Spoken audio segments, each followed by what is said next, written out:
Krepšinio mokykla Tornado griausmingai uždarė 9-ąjį savo sezoną. Mokykloje, kuri įsikūrė 2002 metais, šiuo metu sportuoja per 500 vaikų, o ateinančiame sezone net 4 mokyklos komandos dalyvaus elitinėme pirmajame MKL divizione.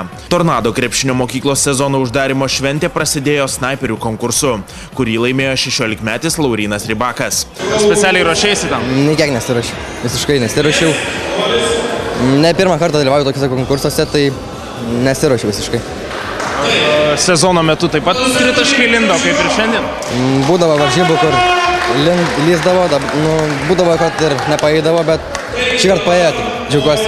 Iškart po to buvo žaidžiamas didysis Tornaduko gimusių 2001 metais ir jaunesnių finalas, kuriame triumfavo Simono Daukanto vidurinėje mokykloje sportuojantis Tornadukai. Pertraukų metu žiūrovus linksmino ir šventinę nuotaiką palaikė šokėjų grupės Megusta, Red, Time to Show, o taip pat tokių švenčių nepraleidžiantis mokyklos talismanas Tornas. Šventės metu buvo apdovanoti labiausiai šį sezoną pasižymėję krepšininkai.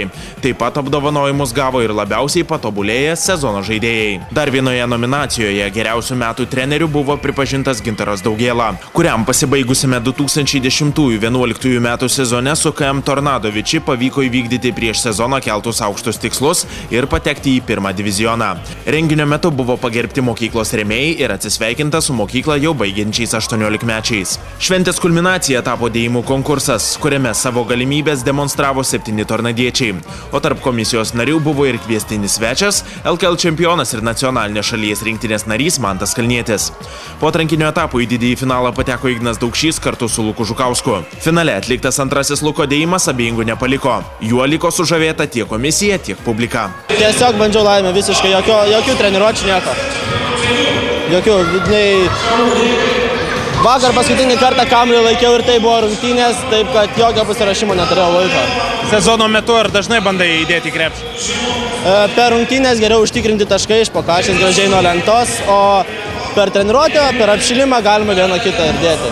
Iš tiesų, 9-asis Tornado krepšinio mokyklai sezonas buvo išties ganėtinai sėkmingas. Jeigu 8-ąjį sezoną pasitikome geromis nuotaikomis ir turėjome tikslą, kad kuo daugiau mokyklos komandų atstovautų pirmajame moksleivių krepšinio lygos divizione, tai 8-ame sezone turėjome 2 komandas, kurios rungtyniavo pirmajame divizione.